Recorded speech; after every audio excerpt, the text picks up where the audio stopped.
the part gives back to the whole, the part gives back tenfold.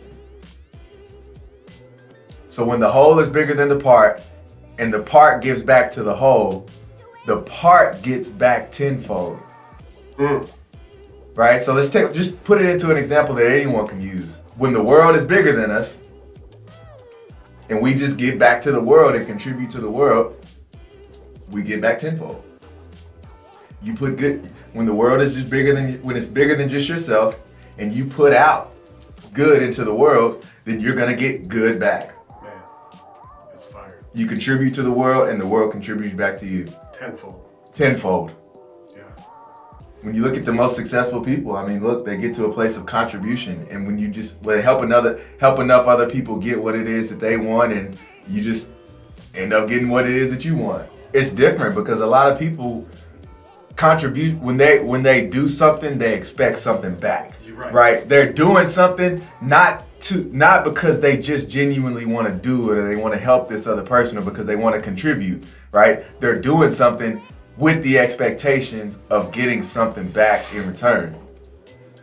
So contribution without expectation. Right.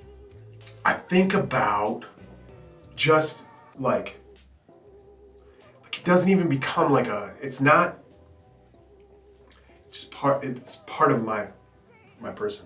Yeah. Contribution. Yeah. I guess that's why when I feel like perception, like people's perception of me is the opposite of that sometimes. Yeah. And I don't know that I just gotta keep doing what I'm doing. I just keep going, just keep giving. Because at some point, it comes back tenfold, right? At some point, it comes back tenfold. It's like Zig Ziglar has a really good quote about that.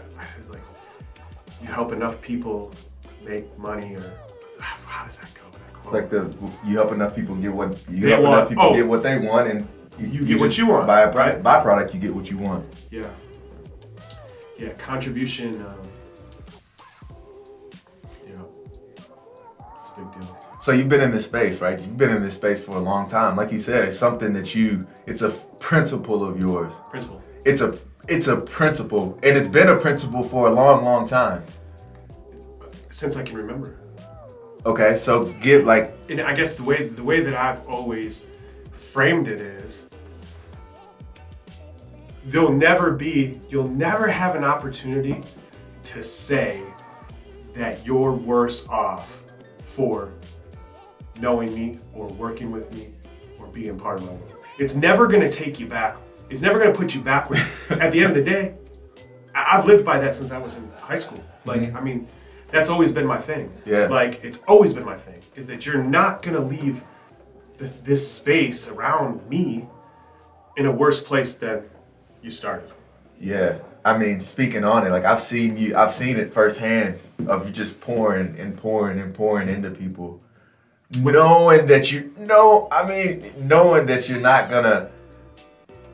If you looked at it based off of the return, like what financial return, or if you looked at it that way, you wouldn't do it. You wouldn't do it. It comes from a place of genuinely wanting to see the people around you get better, and if you're not doing that.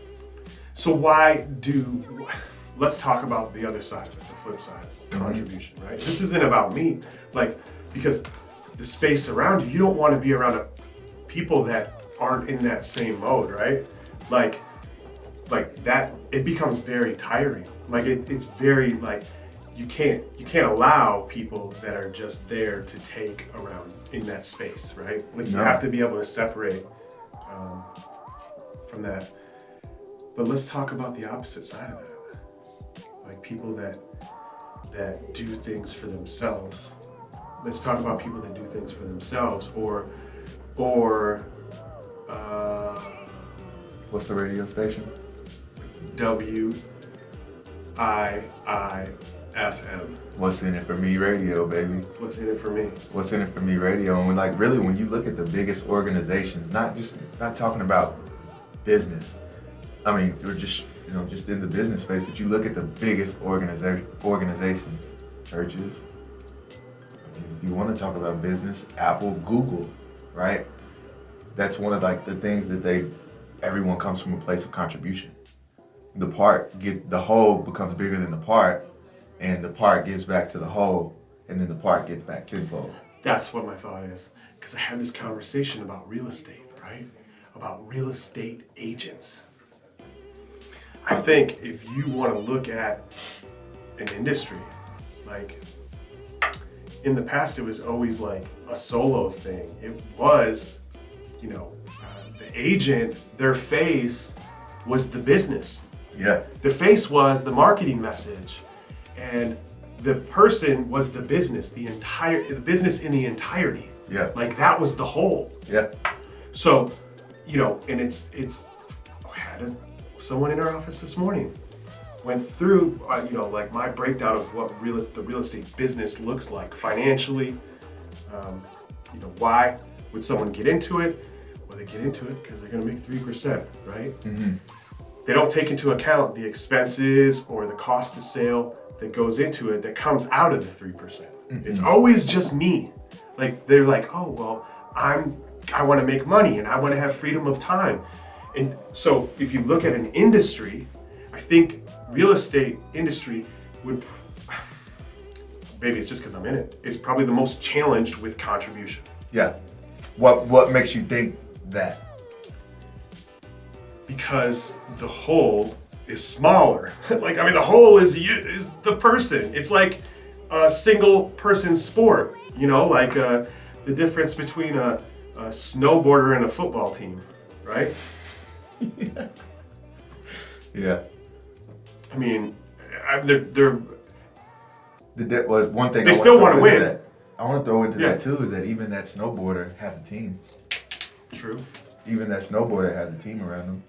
Even the golfer, right? Golf. I don't know much about snow. I know a little bit more about golf than snowboarding, but I know that a golfer has a golf coach, so they have a team. At the professional level. Mm-hmm. Okay, so maybe that's the separation. That's a good point. Okay, I like that. Do you want to be a professional? Or are you just taking this on as a hobby? Playing golf with your buddies every other week. Or are you playing at the professional level? That's really We're just good. playing a different game. Or at a different level. We're playing at a different level. Yeah. And that, contributing and contribution, whether you're a solo agent. I mean, you can be a solo agent and be professional level. Yeah, you can. You can have a team as a solo agent. It's like, how do you approach it? How do you approach it? Do you approach it as a hobby or do you approach it as a profession? You talked about that yesterday. We were having a conversation, like just off the cuff. About, man, contributing isn't always easy. Contributing isn't always easy because you put it out there, and you continue to put it out there, and it's just a fundamental of who you are. And sometimes you put out there so much, but you don't have, it just feels like it's all one way. If it gets dark, and you're like, am I really doing? It's like my Venmo account. Oh, your Venmo account is always going out, never coming in. I don't even know what it looks like to get a Venmo. I don't know what it looks like to get a Venmo. I got one and it's still in there as a Venmo credit because I don't know what to do with it. But it's like when you live by that. I'll just talk about that a little bit because I think what we've come across, especially like with COVID and the changes in the interest rates and the just crazy. Every time it brings fear, right? It brings fear to the industry. It brings fear to my family. It brings fear to the people we work with. The one person that's not allowed to be scared is me. Yeah. Right? Yeah. So, but it's funny because our conversation always goes to, I could go sell houses again. I mean, if I was concerned about money, there would be an easy way to do it. It's an easy fix, and you're really good at it. But if everyone around me is selling real estate, then I don't have financial problems. It's not that I have financial problems, but what I'm saying is it's like, that's like the contribution piece, right? Like the contribution piece is stepping back and helping other people succeed at what they do. Because if it was just about you see it a lot with a leader, just leaders in general. Real estate industry is where that's where we're at, so we can speak on it.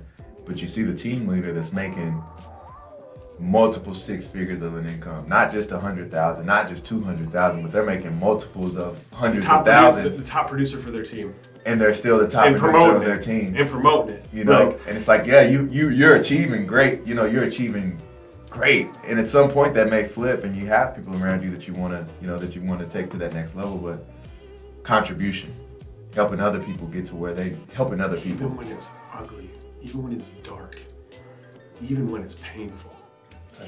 Even when it's like, because it doesn't change. Your principles don't change. They don't change when the market goes down and the market goes. Principles are principles. Like living by something. When you live by something, then you live by it. You don't change it. But genuinely believe whether that's being mission driven. That's mission driven. We're on a mission. And I genuinely believe whether it was the real estate industry, the car industry, whatever you were doing, whatever space we were in, when contribution is a principle, it applies to anything. It's a big deal. Contribution is a principle.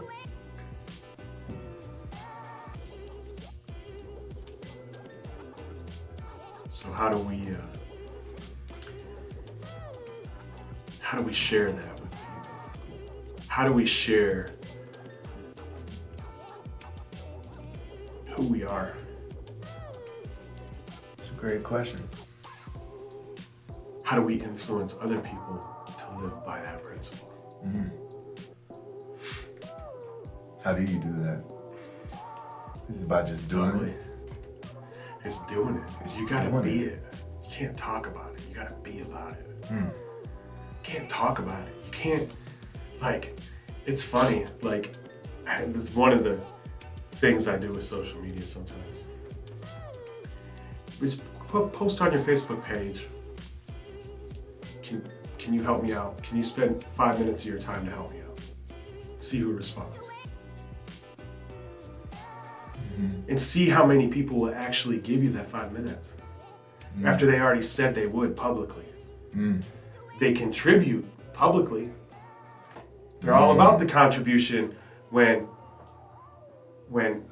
it's out there publicly. But what do they do when it's not public? Just ask, who's willing to spend 5 minutes to help me? It'll be really interesting. It'll be really interesting to see who responds. I mean, it feels good. They say, oh yeah, Bob, anytime, I'll help you. Sure. Okay, great. I just sent you a link to write me a 5-star review. How many people would actually do it if they knew that it would help me and help all the people around me? Help my family. Help DJ's family. They say they do it. On the flip side of that, post something about a giveaway. See how much the difference in activity is on. That they don't have to do anything to get the giveaway? Well, no, you're giving something to them versus them giving something to you. Right. I'm not even the whole thing is I'm not expecting them to contribute to me. But the only thing I was trying to point out is their willingness to publicly declare that they would contribute. Oh, like they're public, and that's what social media does. I mean, it gives somebody an opportunity to be whoever they present themselves as. But when somebody says they'll contribute out loud, publicly, will they? When it comes down to it. Said they would do it. It'll help my family. It'll help my people. It'll help everyone. Will you do it?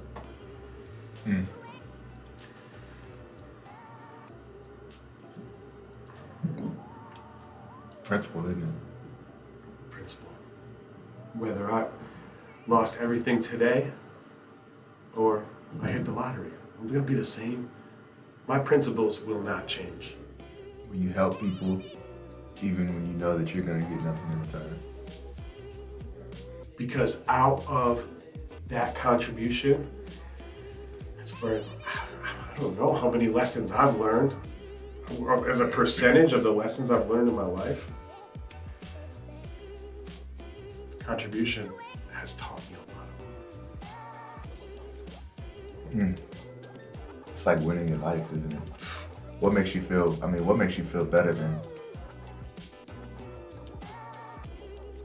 contribution? I don't know. Contributing. I don't know. Well, I guess people being grateful for the contribution. The only thing that will make you feel any better. Yeah. Like, instead of people being the opposite of that, because that's how a lot of people, I feel like that space ends up, like, how many people, if you don't call it contribution, if I don't say, DJ, here's what I'm going to contribute to your life today. Here's what I'm going to contribute to your life today. If I don't say that, do people always take it that way? Like, if I don't say out loud, which I don't know if I've ever said that to anyone in my life besides just right now. Right. But would people appreciate it more if it was framed as, this is how I'm going to contribute to your life today, as opposed to all that work behind the scenes and all that thought and all that pain and all that struggle that goes into contributing, like, that no one sees or hears about. And is it really contributing if you say that you're I guess it is. Well, it doesn't change it, right? You're still doing it. What's the purpose behind doing it? Are you doing it because you want them to know or be grateful? No. Like I said, the only thing that would make it better is if... Oh my goodness, talk about your lady. Which one? Talk about my old Kentucky home. Contributing at a high level. My old Kentucky home, her job was...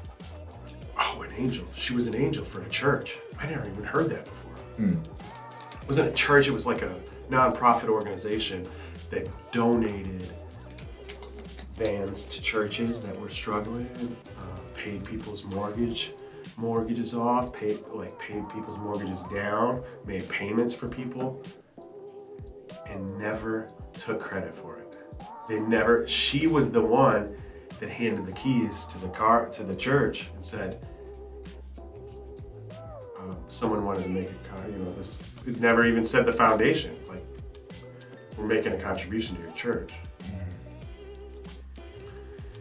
That gives me chills, man. Could you imagine having that job? Oh my goodness. Every time we talk about that, it gives me chills. What a job. I was like, well, how do you know you're not giving something to somebody that is going to do something bad with it? Like, they had a team of attorneys that investigated. That's how they knew. I mean, they were behind the scenes, not in front, not out loud, not on social media, not for a selfie, like, not for a new profile picture, but for the sake of contribution, for the sake of changing people's lives. That's contribution.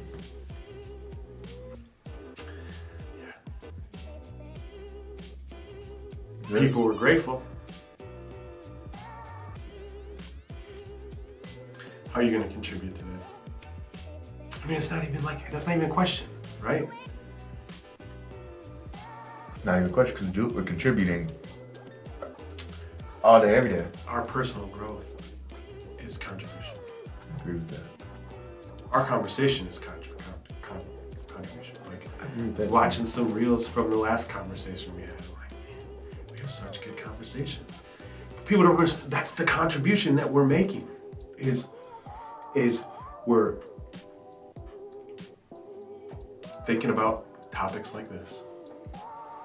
How to help other people. What are we going to do today to get better ourselves, to clarify our understanding of business and our understanding of sales and our understanding of management and people and job descriptions and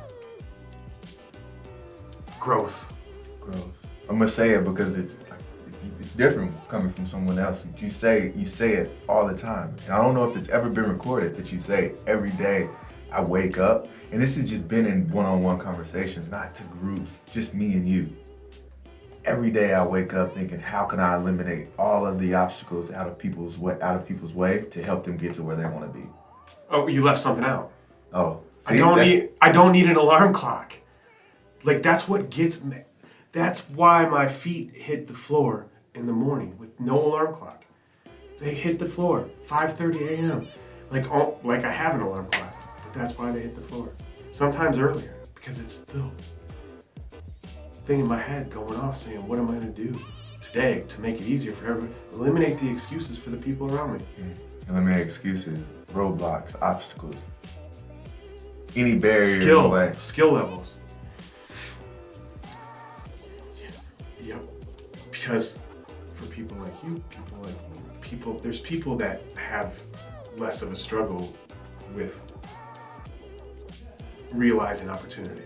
Yeah. I feel like there's people that are gifted with seeing opportunities and capitalizing on them. There's people that if they follow a structure and a system, they'll create opportunities and realize them.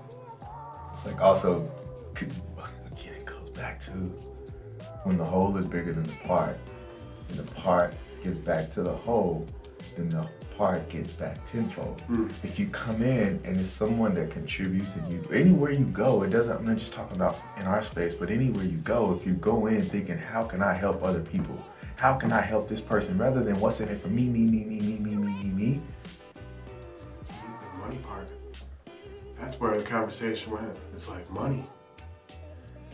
It's about me getting paid, or it's about everybody getting paid? Because if everybody gets paid, I get paid. Everybody's gotta get paid. It's real easy to eliminate everyone and make it about me. That's the easy route. That's a really easy route too, isn't it? Because I can make money. Man. Like, money's easy for me.